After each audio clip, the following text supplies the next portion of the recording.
कांग्रेस के घनश्याम सिंह की जीत तय। सूत्रों के हवाले से बड़ी जानकारी आपको बता रहे हैं। तकरीबन 6000 मतों से निर्णायक बढ़त और बीजेपी प्रत्याशी आशुतोष तिवारी ने हार मानी है। जीत की घोषणा औपचारिकता फिलहाल बाकी है। बड़ी जानकारी आपकी टेलीविजन स्क्रीन पर।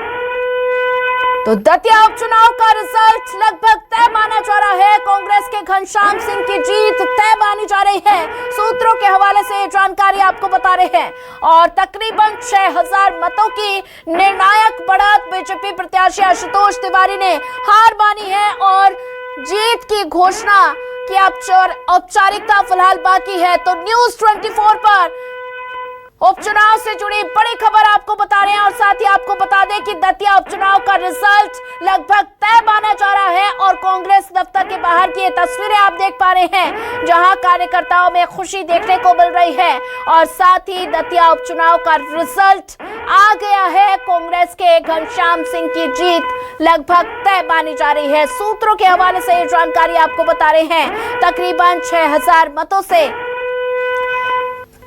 और वहीं आशुतोष तिवारी ने हार मानी। बीजेपी प्रत्याशी आशुतोष तिवारी ने हार मानी है। जीत की घोषणा की औपचारिकता फिलहाल बाकी है, लेकिन सूत्रों के हवाले से ये बड़ी जानकारी आपको बता रहे हैं। दतिया उपचुनाव का रिजल्ट आ गया है और साथ ही दतिया उपचुनाव के सबसे तेज नतीजे न्यूज़ 24 मध्य प्रदेश छत्तीसगढ़ पर तकरीबन 6000 मतों से निर्णायक बढ़त। और साथ ही आपको बता दें सूत्रों के हवाले से जानकारी जहां आशुतोष तिवारी ने हार मानी है और कांग्रेस दफ्तर की ये तस्वीरें आप देख पा रहे हैं टेलीविजन स्क्रीन पर जहां जश्न का माहौल है। लोग नाच गाकर जश्न मनाते हुए नजर आ रहे हैं। मिठाइयां बांटी जा रही हैं और खूब एक दूसरे को मिठाइयां खिलाई जा रही हैं, जो कि आप तस्वीर के जरिए देख पा रहे हैं। कांग्रेस के घनश्याम सिंह की जीत लगभग तय है, ये सूत्रों के हवाले से जानकारी आपको बता रहे हैं। तो बीजेपी और कांग्रेस में कांटे की टक्कर देखने को मिली, जहां कांग्रेस के घनश्याम सिंह की जीत लगभग तय है और सूत्रों के हवाले से ये बड़ा अपडेट आपको बता रहे हैं।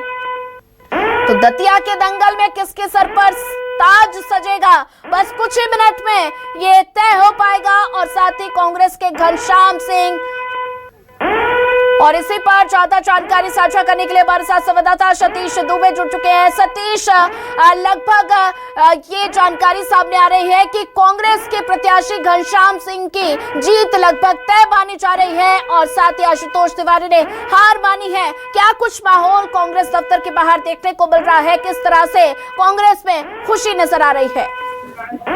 बिल्कुल, देखिए, लगातार न्यूज़ 24 दिखा रहा था कि दतिया के दंगल में किसका मंगल होगा और 21 प्रत्याशियों के बीच मुकाबला था, लेकिन जो 2 प्रत्याशी थे कांग्रेस और भाजपा के, उनके बीच कड़ा मुकाबला था। और ये मुकाबला आज काउंटिंग के दिन पूरा हो गया है और कांग्रेस के घनश्याम सिंह करीब 6000 से अधिक मतों से विजयी घोषित हो चुके हैं। 15 राउंड होने थे। 15 राउंड की जो लास्ट गिनती रही उसमें घनश्याम सिंह को जीत विजेता घोषित कर दिया गया है। काफी संख्या में आप कार्यकर्ता समर्थक जो है दतिया कांग्रेस कार्यालय को देख रहे होंगे। सभी के बीच जश्न का माहौल है और सभी लोग लगातार जश्न मना रहे हैं। ये देखिए, कार्यकर्ता मेरे पीछे और कार्यकर्ताओं से हम चर्चा कर लेंगे। क्या कहेंगे भाई साहब, चुनाव जीत गए घनश्याम सिंह जी? हाँ, कुंवर साहब जीत गए। ये जनता का समर्थन है, जनता का प्यार है। ये भाजपा का जो अन्याय था यहाँ दतिया में, वो अन्याय की जीत हुई है। लोगों के साथ बहुत अन्याय हुआ है, तो उस अन्याय की जीत हुई है कांग्रेस पार्टी को। सत्य की जो है जीत हुई है कांग्रेस पार्टी की। क्या कहेंगे, घनश्याम सिंह जी जीत गए हैं? कांग्रेस पार्टी जिंदाबाद। पहले तो सब जनता को, दतिया की जनता को साधुवाद, सबको धन्यवाद। और ये अन्याय का वो था लड़ाई, तो इसमें न्याय और अन्याय दोनों था। तो अन्याय तो हार गया, न्याय विजय हो गया। कम मार्जिन रहा, 6000 एंड तक 15 राउंड की लड़ाई थी। ये तो चक्रव्यूह है। ठीक है सतीश, आप बातचीत करते रहिए। हमारे साथ संवाददाता करण मिश्रा भी जुड़ चुके हैं। करण, दतिया के दंगल में किसका मंगल होगा, बस कुछ ही देर बाद ये तय हो पाएगा और ऐसे में घनश्याम सिंह की जीत लगभग तय मानी जा रही है। कैसे देख रहे हैं सभी कांग्रेस कार्यकर्ता, किस तरह से माहौल देखने को मिल रहा है?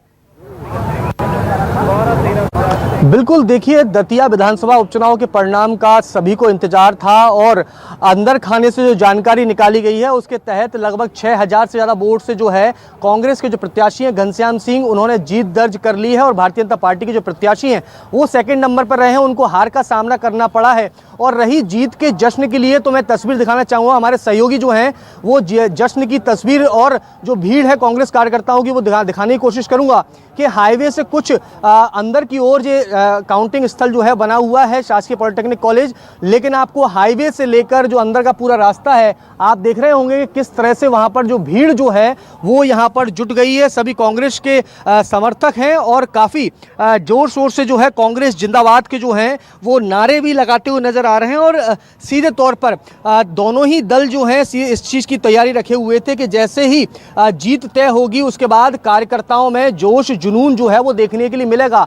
और अब जब परिणाम सामने आया है कांग्रेस के जो प्रत्याशी हैं उनको जीत हासिल हुई है, इसकी हालांकि आधिकारिक पुष्टि होना जो है वो बात है, लेकिन जिस तरह की तस्वीर शुरुआत से हम देख रहे थे कि पहले राउंड का जो रुझान सामने आया था उसमें भारतीय जनता पार्टी के प्रत्याशी आगे थे, लेकिन दूसरे राउंड से लगातार लगभग 11वें राउंड तक जो है कांग्रेस प्रत्याशी ने लगभग 12 साढ़े 12 हजार की लीड जो है वो बना ली थी। लेकिन जब बसाई क्षेत्र जो कि ग्रामीण इलाका कहलाता है दतिया विधानसभा में आता है, लेकिन अगर वहां तक पहुंच सड़क मार्ग से करनी हो तो लगभग 100 किलोमीटर ज़्यादा का डिस्टेंस है और वहां पर कयास यही लगाए जा रहे थे कि वहां पर भारतीय जनता पार्टी को एक मजबूत लीड मिल सकती है और यही वजह रही कि वहां से जो बीजेपी के प्रत्याशी को लीड मिली उसके चलते जो जीत का मार्जिन जो है आधिकारिक तौर पर हालांकि पुष्टि होना बाकी है, लेकिन वो मार्जिन जो है काफी हद तक 12 साढ़े 12 हजार से घटकर जो है वो सीधे 6000 पर यानी आधे पर आ गया।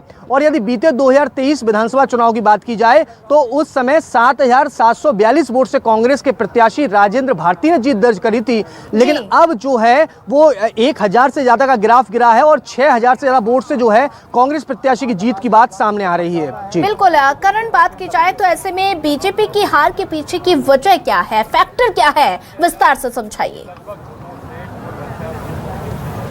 बिल्कुल, देखिए बीजेपी के हार के पीछे बहुत बड़ा फैक्टर जो है वो चेहरा है, यानी जो प्रत्याशी है। और उस प्रत्याशी को लेकर लगातार इस बात को लेकर कहा जा रहा था, जो स्थानीय लोगों से हमारी भी चर्चा हुई थी कि यदि बीजेपी की ओर से डॉक्टर नरोत्तम मिश्रा को चुनाव मैदान में उतारा जाता तो कहीं ना कहीं चुनाव का मिजाज जो है थोड़ा मजबूत नजर आता। यहाँ तक कि कांग्रेस के जो प्रत्याशी है घनश्याम सिंह, उन्होंने भी इस बात को लेकर कहा कि अगर नरोत्तम मिश्रा होते चुनाव मैदान में तो चुनौती उनको मिलती। वहीं इसके पीछे सबसे मुख्य कारण जो है वो माना जा सकता है, क्योंकि मैं लंबे समय से यहाँ पर मौजूद हूँ, चुनाव से पहले, चुनाव के वक्त और अब जो काउंटिंग का परिणाम सामने आया उस समय, तब से लेकर अब तक जो लगातार चर्चाएं रही हैं उसमें एक बात सामने लेकर कर आई है कि भारतीय जनता पार्टी के अंदर जो डॉक्टर नरोत्तम मिश्रा के समर्थक थे, जिनको देश भर के लोगों ने देखा था कि किस तरह से जब टिकट काटा गया था डॉक्टर नरोत्तम मिश्रा का और उसके बाद आशुतोष तिवारी को टिकट दिया गया, उसके बाद उनके समर्थक जो हैं, और समर्थक कोई व्यक्ति विशेष तक ही नहीं, पार्टी के कई बड़े पदाधिकारी तक, जिलाध्यक्ष तक जो हैं वो सड़क पर उतर गए थे, हाईवे उन्होंने जाम कर दिया था। और इस बात को लेकर कयास लगाए जा रहे थे कि जो बात कही जाए कि जो डैमेज कंट्रोल की स्थिति थी वो दूर कर ली जाएगी, वो दूर कर ली गई है, वो दूर हो चुकी है। ये सिलसिलेवार ये 3 बयान जो सामने आए थे और उसको लेकर बीजेपी ये दावा कर रही थी कि हम मजबूत जीत दर्ज करेंगे। यहां तक कि खुद डॉक्टर नरोत्तम मिश्रा ने कहा था कि 20,000 से ज्यादा वोट से बीजेपी के जो प्रत्याशी हैं आशुतोष तिवारी, उनकी जीत दर्ज होगी। और इसके साथ ही आपको एक मुख्य चीज ये भी बता दूं मैं कि चुनाव प्रचार का जब वक्त था, जब रूठने मनाने का सिलसिला बीजेपी में खत्म कर लिया गया था, बीजेपी पार्टी के आला कमान की ओर से इस बात को लेकर स्पष्ट किया गया था कि सभी लोग हैं, एकजुट होकर प्रचार प्रसार कर रहे हैं। और उस बीच एक बड़ा भावुक पल जो देखने के लिए मिला था, जहां पर डॉक्टर नरोत्तम मिश्रा मंच पर थे और मंच पर वो भावुक हुए, उनकी आंखों से आंसू आए, लेकिन उन्होंने इस बात को लेकर मन से कहा था कि वो बीजेपी प्रत्याशी के लिए खुलकर प्रचार करेंगे और वोट मांगेंगे, दर चौखट पर जाएंगे, अपना शीश तक नवाएंगे। लेकिन दूसरी ओर उनके समर्थकों का मन जो है वो कुछ इतर ही नजर आया, बिल्कुल विपरीत नजर आया और शायद उसी का नुकसान जो है बीजेपी के प्रत्याशी को उठाने के लिए मिला। यहां तक कि जब बीजेपी के प्रत्याशी आशुतोष तिवारी से इसको लेकर सवाल किया गया तो उन्होंने इस बात को लेकर स्पष्ट किया है कि भाजपा के अंदर राम भी भी हैं तो रावण भी हैं, और रावण कौन है, पार्टी आलाकमान इस पर निगाह रखा हुआ है। उन्होंने इशारा किया है कि जो भी नुकसान पार्टी का इस चुनाव में हुआ है, जबकि खुद वो बता रहे थे कि बीजेपी बहुत मजबूत थी ग्राउंड लेवल पर, लेकिन परिणाम ठीक विपरीत आए हैं। ऐसे में राम और रावण की जो तस्वीर है वो भी आने वाले समय में देखने के लिए साफ हो सकेगी। बिल्कुल करण, बात की जाए तो करीब 6000 वोट का अंतर माना जा रहा है, तो इतना बड़ा ये अंतर बीजेपी कांग्रेस में देखने को मिला है। तो ऐसे में क्या कुछ कमी मानी जा रही है, कहां कमी रह गई? क्योंकि चुनाव प्रचार पूरे जोरों शोरों से किया गया, नरोत्तम मिश्रा भी चुनाव प्रचार में उतरे, तो ऐसी कहां कमी रह गई कि बीजेपी जीत से कोसों दूर चली गई? देखिए, बिल्कुल भारतीय जनता पार्टी की अगर चुनाव तैयारी को देखा जाए तो ये जातिगत समीकरण को देखें तो यहाँ पर जाटव, अहिरवार, इसके साथ ब्राह्मण और कुशवा बाहुल्य सीट है, और ऐसे में चुनाव प्रभारी बनाया गया ग्वालियर से जो सांसद हैं भारत सिंह कुशवा, उनके चेहरे को चुनाव प्रभारी के तौर पर यहाँ उतारा गया। जातिगत मैनेजमेंट करने की कोशिश की गई। इसके अलावा दूसरा फैक्टर अगर देखें तो दतिया विधानसभा के अंतर्गत 6 मंडल जो हैं वो आते हैं। उन 6 मंडल की जिम्मेदारी जो है वो कैबिनेट मंत्री जो हैं उनको दी गई, और उनके अधीन जो है, मतलब उनके अंदर ग्राउंड लेवल पर अगर जाएंगे तो उनको भी सपोर्टिंग 2 हैंड जो दिए गए वो कैबिनेट मंत्री दर्जा यानी निगम मंडल के जो अध्यक्ष उपाध्यक्ष हैं उनको दी गई। यहाँ तक कि जब चुनाव प्रचार का वक्त आया और जब चुनावी सभा शुरू हुई तो उस चुनाव सभा स्थल तक की जिम्मेदारी पूर्व विधायकों तक को दी गई थी। तो इस बात से अंदाजा लगाइए कि ग्राउंड लेवल से लेकर अपर लेवल तक जो है वो चुनाव प्रचार का पूरा मैनेजमेंट जो है वो बीजेपी ने तैयार कर लिया था। बड़े बड़े चेहरे जो हैं वो चुनाव मैदान में उतरे थे। लगातार इस बात को लेकर दावा किया गया था कि बीजेपी प्रत्याशी पूरी तरह से मजबूत हैं, सरकार की जो योजनाएं हैं उनके साथ जो है वो दतिया विधानसभा के मतदाता नजर आएंगे। इस तरह कई दावे किए गए थे, लेकिन इसका फैक्टर पूरी तरह से बदला हुआ नजर आया, क्योंकि इसके साथ इस बात को लेकर भी जोड़ के देखा जा सकता है कि दतिया विधानसभा चुनाव का जो मतदान हुआ उस मतदान के समय बीते 2023 के विधानसभा चुनाव से अगर तुलना करेंगे तो लगभग 9.5% मतदान प्रतिशत जो है वो गिरा था। यहाँ तक कि 2023 में महिलाओं का मतदान प्रतिशत जो 80% रहा था, लाडली बहना योजना का फैक्टर चला था, रिकॉर्ड मतदान महिलाओं का हुआ था, उनका भी लगभग 12% मतदान गिरा, 68% पर सिमट के रह गया। और चर्चा इसी बात को लेकर चल रही थी कि 2023 में जब पूर्ण बहुमत की सरकार बीजेपी की बनी थी, लाडली बहना एक मजबूत फैक्टर की तरह काम करी थी, लेकिन उस वक्त भी दतिया विधानसभा का जो चुनाव परिणाम आया था उस समय के तत्कालीन गृह मंत्री डॉक्टर नरोत्तम मिश्रा को हार का सामना करना पड़ा था। 7,742 वोट से वो हार गए थे। और अब चर्चा यही हो रही थी, राजनीतिक मायने भी यही निकाले जा रहे थे कि जो वोटिंग परसेंटेज में ग्राफ में कमी आई है वो कहीं ना कहीं बीजेपी के लिए नुकसानदायक साबित हो सकती है। और अब जब परिणाम सामने आया है तो वो ये फैक्टर सिद्ध होता हुआ नजर आया है कि कहीं ना कहीं महिलाओं ने जो चुनाव से दूरी बनाई थी वो एक बड़ा नुकसान जो है बीजेपी के लिए होता हुआ नजर आया है। हालांकि इस बात को लेकर भी स्पष्ट किया गया, राजेंद्र भारती जिनको कल ही कांग्रेस पार्टी ने निष्कासित किया था, उन्होंने इस बात को लेकर स्पष्ट किया था कि डॉक्टर नरोत्तम मिश्रा और उनके समर्थकों के जरिए घनश्याम सिंह के लिए खुलकर प्रचार प्रसार किया गया था और उनके लिए जो है वो वोट डलवाए गए। यहां तक कि घनश्याम सिंह से जो कांग्रेस के प्रत्याशी हैं जो चुनाव जीते हैं,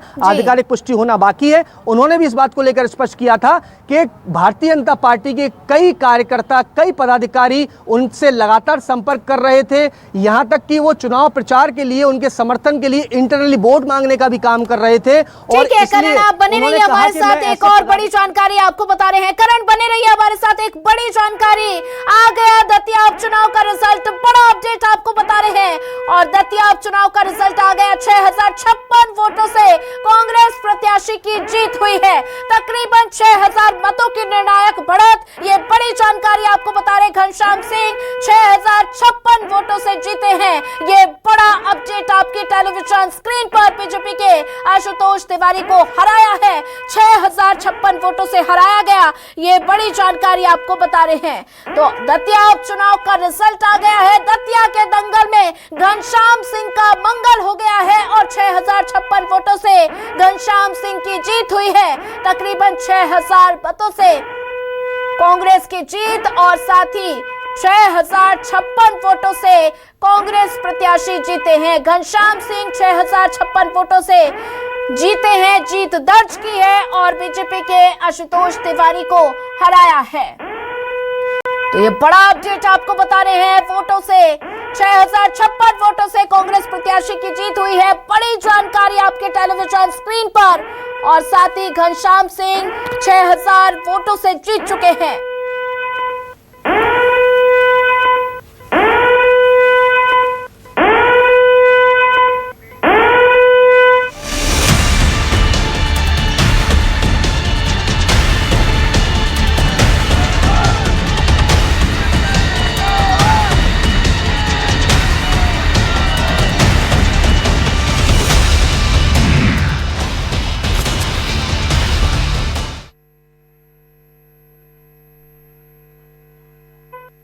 बीजेपी के आशुतोष तिवारी को हराया गया, ये बड़ा अपडेट आपको बता रहे हैं। और इसी पर हमारे साथ संवाददाता करण मिश्रा लगातार बने हुए हैं। करण, घनश्याम सिंह की जीत हो गई है। 6056 वोटों से निर्णायक जीत हुई है। इस जीत को कैसे देख रहे हैं? बिल्कुल, देखिए आपको बता दूं, सभी अपने दर्शकों को हमने इस बात को लेकर बता दिया था कि 6000 से ज्यादा वोटों से जो है कांग्रेस प्रत्याशी जो हैं घनश्याम सिंह, उनकी जीत हो गई है। आधिकारिक पुष्टि होना बाकी है। और अब जो अंदर से जानकारी सामने निकल कर आई है कि 6056 वोट से जो है कांग्रेस के प्रत्याशी जो हैं उनकी जीत हो गई है। और ये कांग्रेस के लिए, कांग्रेस आला कमान के लिए, जिनके द्वारा लगातार चुनाव प्रचार किया गया था, खुद जीतू पटवारी जो प्रदेश अध्यक्ष हैं उनके द्वारा कमान संभाली गई थी इस पूरे चुनाव प्रबंधन की कांग्रेस की ओर से। और लगातार देखने में भी आ रहा था कि वो घर घर पहुंच रहे थे। एक तस्वीर देखने के लिए मिली थी कि वो एक सामान्य घर में पहुंचे और उनसे रोटी मांगकर खाई थी। कहीं ना कहीं एक इमोशनल टच जो है दतिया विधानसभा के जो मतदाता हैं उनके साथ जोड़ने का प्रयास खुद जीतू पटवारी करते हुए नजर आए थे। वहीं दूसरी ओर भारतीय जनता पार्टी ने भी चुनाव प्रचार में कोई कमी नहीं रखी थी, लेकिन दतिया विधानसभा के जो मतदाता थे जिन्होंने ईवीएम में अपना जनादेश कैद कर दिया था, वो जनादेश अब सामने आ गया है और जनादेश कांग्रेस के साथ गया है। कांग्रेस के जो प्रत्याशी हैं घनश्याम सिंह, उनको जीत मिली है। हालांकि बीजेपी की ओर से इस बात को लेकर स्पष्ट किया गया, जो प्रत्याशी हैं, कि हमारी हार का जो कारण रहा है उसको लेकर पूरा मंथन किया जाएगा, पूरा चिंतन किया जाएगा। पार्टी आलाकमान भी इस पर लेकर पूरी चर्चा करेगी। ग्राउंड लेवल पर, बूथ लेवल पर जो है, जो पोलिंग बूथ थे वहां तक का पूरा मंथन किया जाएगा कि किस तरह से, कहां पर कितने वोटों से हार मिली। क्योंकि टोटल 291 मतदान केंद्र थे और 291 मतदान केंद्र में अगर शहरी मतदान केंद्र की बात की जाए तो एक मजबूत लीड जो है सबसे ज्यादा, जो कि इनके जीत के, कांग्रेस प्रत्याशी की जीत के लिए बहुत निर्णायक और महत्वपूर्ण साबित हुई, वो शहरी मतदाता थे जिन्होंने कांग्रेस के हाथ का साथ दिया और कांग्रेस के जो प्रत्याशी हैं घनश्याम सिंह, उनकी जीत में महत्वपूर्ण भूमिका निभाई। जी ठीक है करण, बने रहिए हमारे साथ। न्यूज रूम से संभव गुप्ता मेरे सहयोगी भी जुड़ चुके हैं। संभव, कांग्रेस की जीत हो गई है। 6056 वोटों से घनश्याम सिंह की जीत हुई है। इस जीत का श्रेय कांग्रेस किसे दे रही है?